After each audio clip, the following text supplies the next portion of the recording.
और देखिए इसी बीच एक बड़ी खबर लखनऊ से सामने आ रही है। लखनऊ में जेपी सेंटर के बाहर जबरदस्त हंगामा देखने को मिल रहा है। आपको बता दें कि अखिलेश यादव को जेपी एनआईसी सेंटर जाने से रोका गया।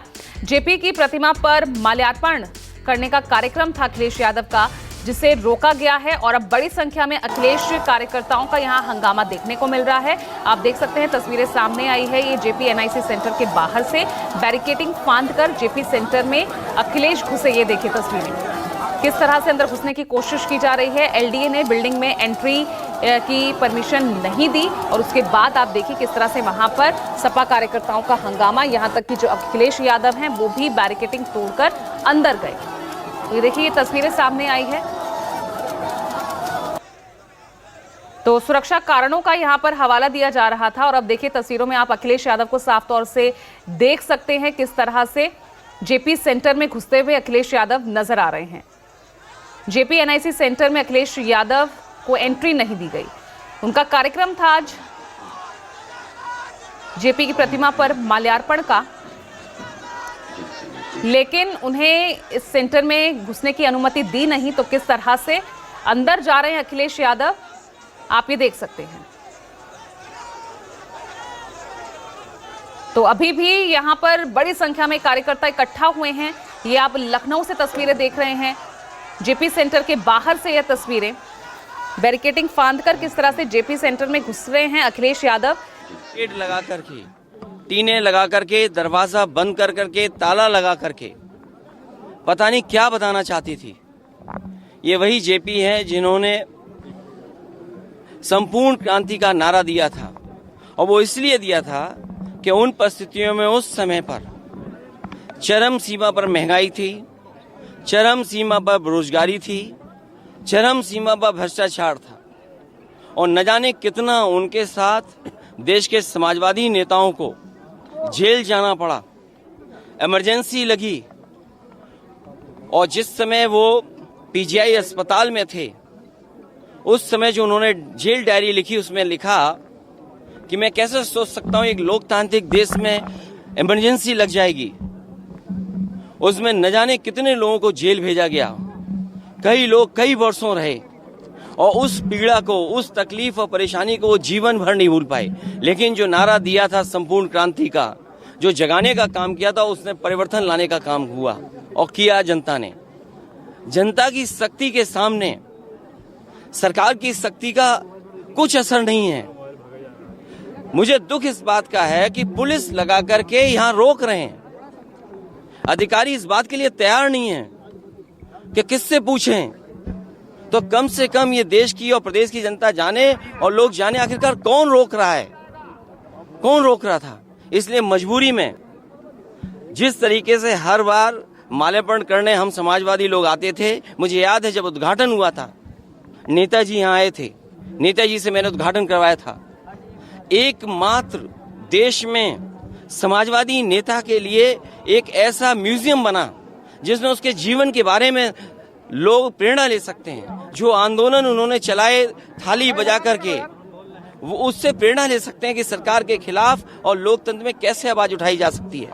आप आवाज दबाने का काम कर रहे हैं उन समाजवादियों को, उन आने वाली पीढ़ी को जो देश के लिए कुछ करना चाहते हैं, सपना देखा है उन्होंने।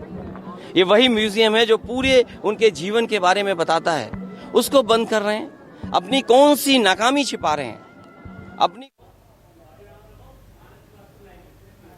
और मेरे सहयोगी मानव श्रीवास्तव जुड़ रहे हैं ज्यादा जानकारी के साथ। मानव, आखिर अनुमति क्यों नहीं दी गई थी जब हर साल इसी तरह यहां पर अखिलेश यादव आते हैं, माल्यार्पण यहां पर होता है, तो इस बार क्यों मनाही थी? देखिए मैं आपको बता रहा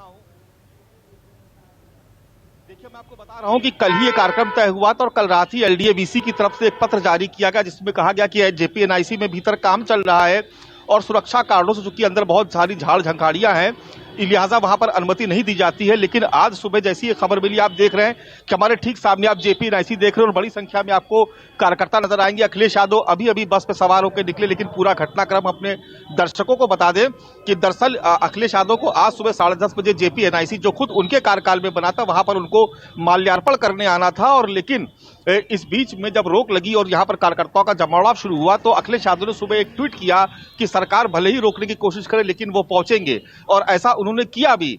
करीब करीब 11:30 बजे के आसपास उन्होंने तय किया और उसके बाद वो तत्काल निकले, अपने कार्यालय में पहुंचे। वहां पर एक बस पे सवार होकर के वो सामने जो जेपी एनआईसी आप देख रहे हैं, जहां पर आपको भारी भीड़ नजर आ रही है, वहां पर वो पहुंच गए।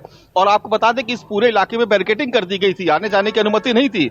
अखिलेश यादव बस से आए और दीवार फांद करके, जेपी एनआईसी की जो दीवार है उसको फांद करके भीतर दाखिल हो गए।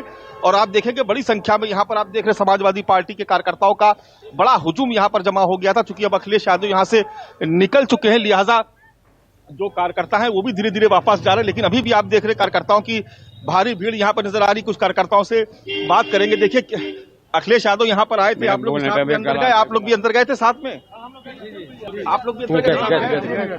अच्छा, अखिलेश यादव क्या आप दीवार पर गेट फांद के? हाँ, गेट फाड़ के अंदर गए थे, गेट फाड़ के फिर बाहर भी आए हैं। गेट फांद के ही? हाँ, गेट फाड़ के अंदर गए हैं, गेट फाड़ के ही बाहर आए हैं। ये हमारे नेता के सम्मान के प्रति जो हुकूमत सरकार है ये बिल्कुल डरी हुई है।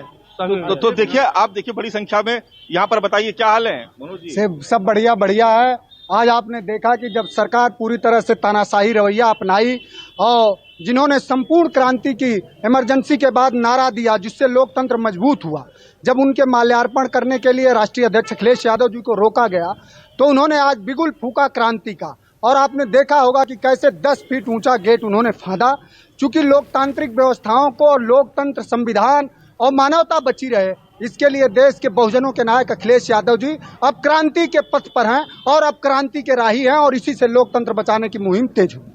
तो आप देख रहे हैं कि यहाँ पर कार्यकर्ताओं की भीड़ यहाँ पर जमा है और बहुत सारे कार्यकर्ता यहाँ पर पहुंच गए थे। जैसे अखिलेश यादव ने ट्वीट किया कि सरकार रोकने का प्रयास कर रही है लेकिन वो रुकेंगे नहीं, उसके तत्काल बाद यहाँ पर कार्यकर्ताओं की भीड़ जमा होना शुरू होगी और उसके बाद यहाँ पर आसपास के इलाके में बैरिकेडिंग कर दी। आपको बता दें कि मुझे भी आने में काफी वक्त लग गया क्योंकि सारे रास्ते लगभग बंद थे। और उसके बाद यहाँ पर अखिलेश यादव अचानक बस से पहुंचे और बस से पहुंचने के बाद सामने जो आप देख रही हैं, जो दीवार देख रही है, उस गेट को वो फांद गए। वहां पर करीब 8-9 फीट ऊंचा गेट था, उस गेट को चढ़ के वो फांद गए और गेट के भीतर दाखिल हुए। वहां पर उनके साथ, उनको देखने के बाद कार्यकर्ता भी जोश में गेट फांद गए और अंदर जाकर के जो जयप्रकाश नारायण जी की जो प्रतिमा है वहां पर माल्यार्पण करने के बाद अखिलेश यादव बाहर निकले और सीधे अब कार्यालय की तरफ रवाना हो गए। चलिए ठीक है मानस, बहुत बहुत शुक्रिया इस तमाम जानकारी के लिए। तो देखिए, आज जयप्रकाश नारायण की जयंती है और उस मौके पर किस तरह की तस्वीरें लखनऊ से सामने आ रही है। फिलहाल छोटा सा ब्रेक ले रहे हैं, देखते रहेगा न्यूज़ 24।